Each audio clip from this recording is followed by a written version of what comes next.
Nous vous invitons à poursuivre votre promenade parmi les photos de cette exposition dans les salles du Palazzo Grassi. Vous êtes peut-être déjà sur place dans ce palais vénitien historique. Vous êtes peut-être en chemin.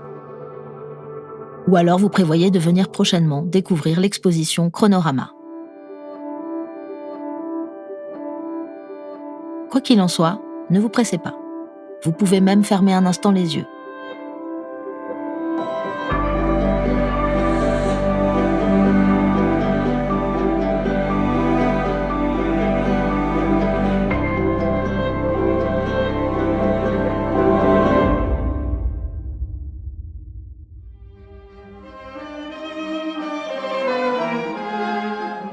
Imaginez que vous êtes à Paris, boulevard Saint-Michel.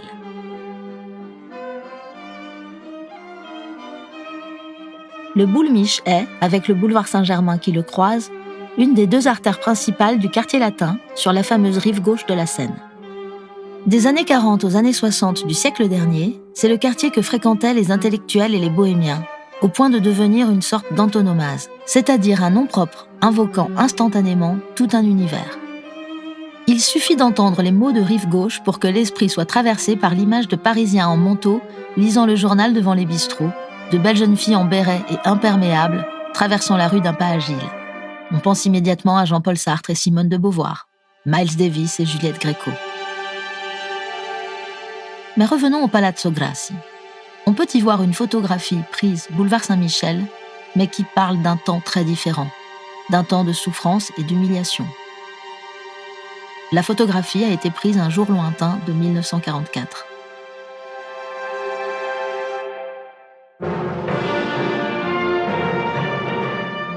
Le 25 août 1944, Paris est libéré de l'occupant allemand. Des milliers de personnes descendent dans les rues. À cette occasion, le général de Gaulle prononce son historique discours de l'Hôtel de Ville et défile, le lendemain, sur les Champs-Élysées, dépassant de son 1,96 m de hauteur les chars d'assaut et la foule des Parisiens en fête, fous de joie.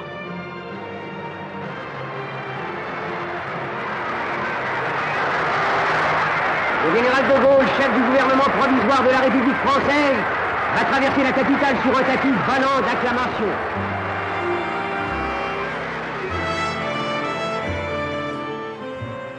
Paris est libre. Simone de Beauvoir en témoignera plus tard. Dans la rue, écrit-elle, les enfants chantaient « Nous ne les reverrons plus, c'est fini, ils sont foutus ». Elle se souvient aussi que, dans le 12R des nuits de septembre, on pouvait de nouveau vagabonder en ville. Les cafés fermaient tôt, mais quand on quittait les tables à ciel ouvert de la Römerie, il nous restait les trottoirs, les bancs, les rues.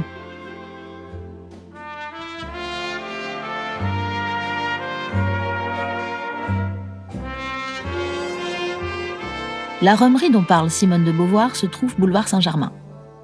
À quelques pas, un mois plus tôt, quand les nazis n'avaient pas encore été chassés de Paris, une future célébrité de la photographie mondiale déambulait, son appareil en main.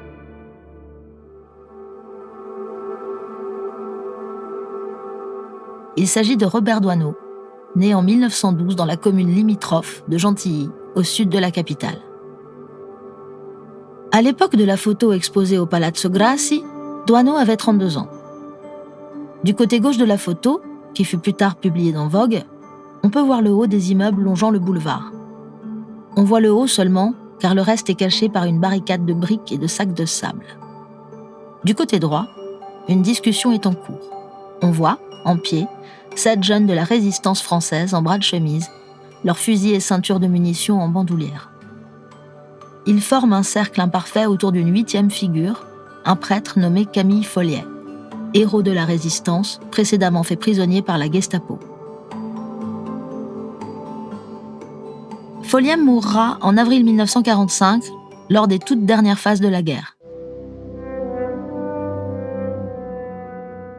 Ce qui frappe dans cette photo, c'est ce qui est au centre, c'est son punctum, pour reprendre le terme du critique Roland Barthes.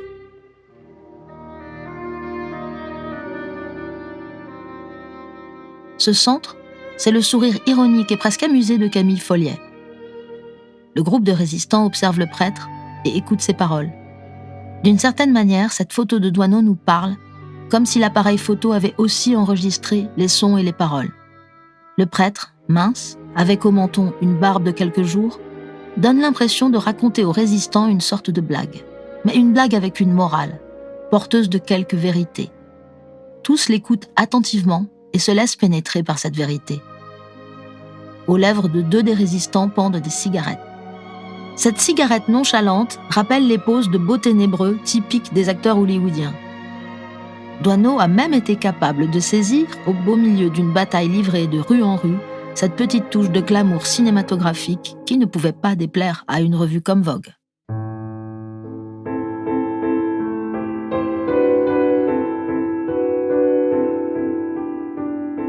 Robert Doisneau appartenait au courant de la photographie humaniste, ce qui renvoie à un type de recherche artistique proche du photojournalisme, avec une attention particulière pour l'être humain dans sa vie quotidienne.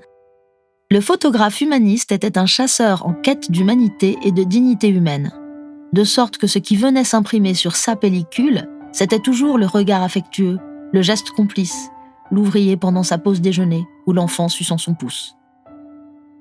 C'était toujours des épisodes fugaces et éphémères qui se manifestaient un court instant avant de se trouver de nouveau engloutis dans le chaos de la ville. La photo la plus célèbre de Doisneau est le baiser de l'hôtel de ville, publié en 1950 dans Life. Un homme embrasse fougueusement une femme sur un trottoir, au milieu du flux des passants. Si le baiser de Doisneau est devenu la parfaite carte postale d'une certaine romanticisation de Paris, la photo réalisée en août 1944, avec Camille Folliet et les résistants, quoiqu'elle n'ait pas eu le même succès, n'en est pas moins humaine et pas moins une expression même de la vie.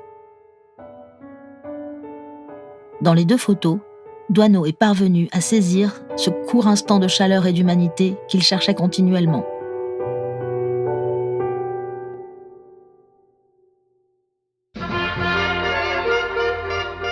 Restons en France et dans les pages de Vogue.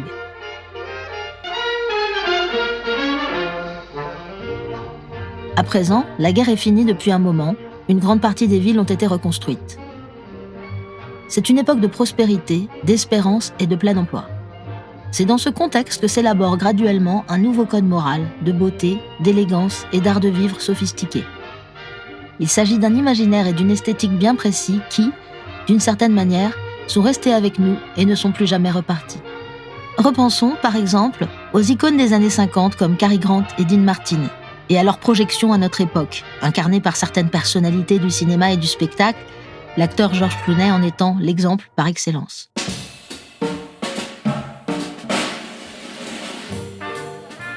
Une photo de 1958, prise en France par Lionel Cazan, photographe de mode monégasque, nous transporte au cœur de cet univers élégant et mondain, fait de distinction, d'humour, de richesse et de nouvelles valeurs morales.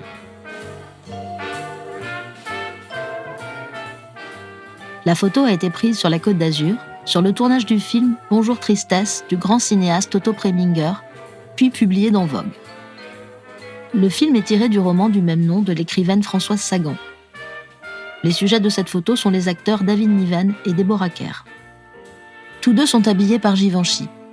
Leurs corps sont mollement, nonchalamment, appuyés contre le flanc d'un cabriolet.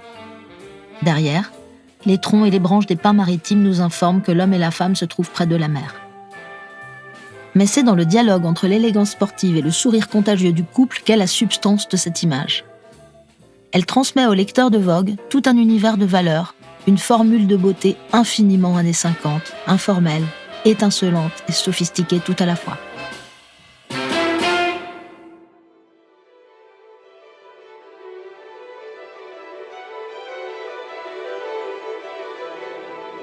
Pourtant, le récit que véhiculent David Niven et Deborah Kerr, avec leur sourire radieux, est un récit partiel. Parmi les pistes de réflexion qu'offrent les archives Condé Nast, il y a aussi, justement, leur caractère forcément incomplet. En effet, la photographie de mode ne s'intéresse qu'à la face blanche et riche du monde, excluant de ce fait de son champ d'attention des peuples, des cultures et des continents tout entiers. Malgré tout, quelques photos sortent du lot à travers lesquelles se manifeste un regard plus large, ouvert, curieux.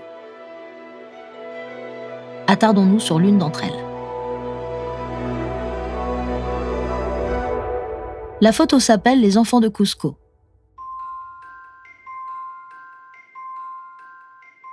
la ville de Cusco se trouve à environ 3400 mètres d'altitude au sud-est du Pérou.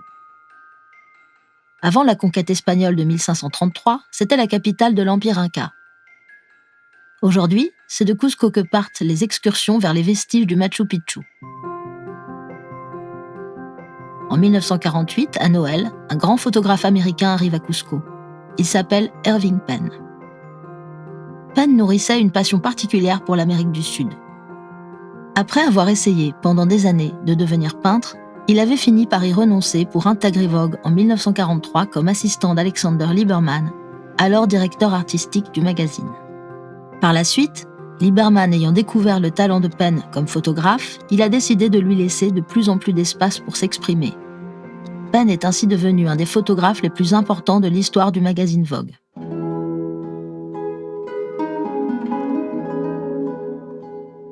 En 1948, donc, après avoir réalisé pour la revue une séance de photos de mode au Pérou, Penn s'est rendu à Cusco. Il y a loué le studio d'un photographe, payé quelques habitants du quartier pour qu'ils posent, et c'est ainsi qu'il a produit une formidable série de portraits. La photo Les enfants de Cusco montre un petit garçon et une petite fille qui ne sauraient être plus différents de la fillette photographiée en 1919 pour Vogue, dont nous avons parlé à l'épisode précédent. Si cette dernière était très nettement une image projetée de l'élite occidentale cultivée et nantie, les deux gamins de Cusco sont pieds nus, campés sur un sol fait de carreaux de pierre couverts de traces d'infiltration. Comme le Kid de Charlie Chaplin, ils portent des vêtements élimés et trop grands pour eux. L'expression de leur visage est sérieuse et concentrée. Entre le petit garçon et la fillette se trouve un vieux guéridon à 3 pieds, où repose l'avant-bras droit de la fille, l'avant-bras gauche du garçon. Ils se donnent la main, tendrement. Les tons de gris chaleureux et profonds de l'image, obtenus par platinotypie, un procédé de tirage photographique remontant au XIXe siècle, font ressortir la contenance qu'affichent les deux enfants, d'une solennité singulière. Ils font l'effet d'un couple marié photographié un jour de fête. Et en effet, cette séance photo d'Irving Penn eut lieu autour des célébrations de Noël. Cette photo paraîtra dans Vogue en 1962. En 1977, elle sera exposée à la galerie Marlborough de Londres.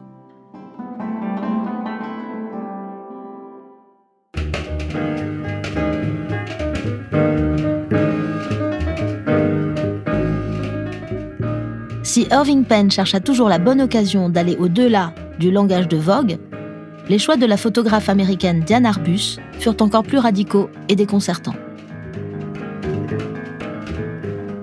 Diane Arbus et son mari Alan avaient ouvert en 1946 un studio dans le quartier Midtown de Manhattan et commencé à travailler pour des revues comme Glamour, Seventeen et Vogue. Mais Diane Arbus s'est ensuite lancée dans la recherche unique et personnelle qui a fait d'elle une légende et l'instigatrice d'un genre photographique artistique qui fouille dans les brèches moins fréquentées de la réalité humaine.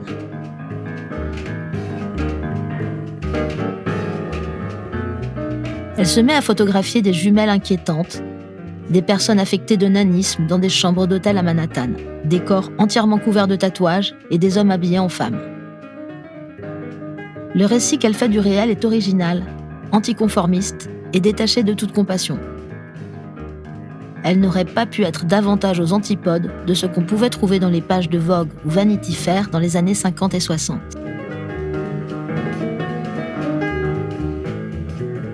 Sa mort par suicide en 1971 consacre définitivement la légende Diane Arbus.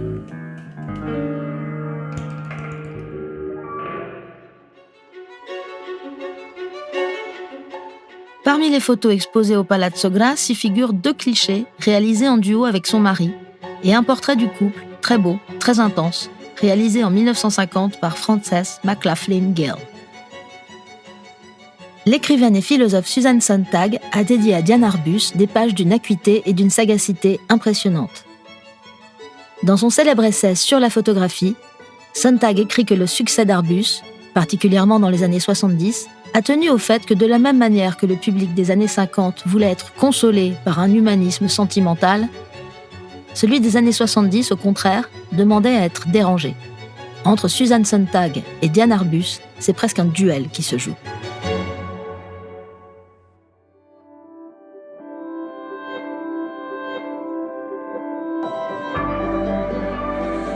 L'exposition du Palazzo Grassi comporte aussi un formidable portrait de Susan Sontag, daté de 1966 et publié dans Vogue. Nous reparlerons de Susan Sontag, ainsi que de photographes comme David Bailey et Helmut Newton, dans le 3e et dernier volet de Chronorama, dédié aux années 60 et 70.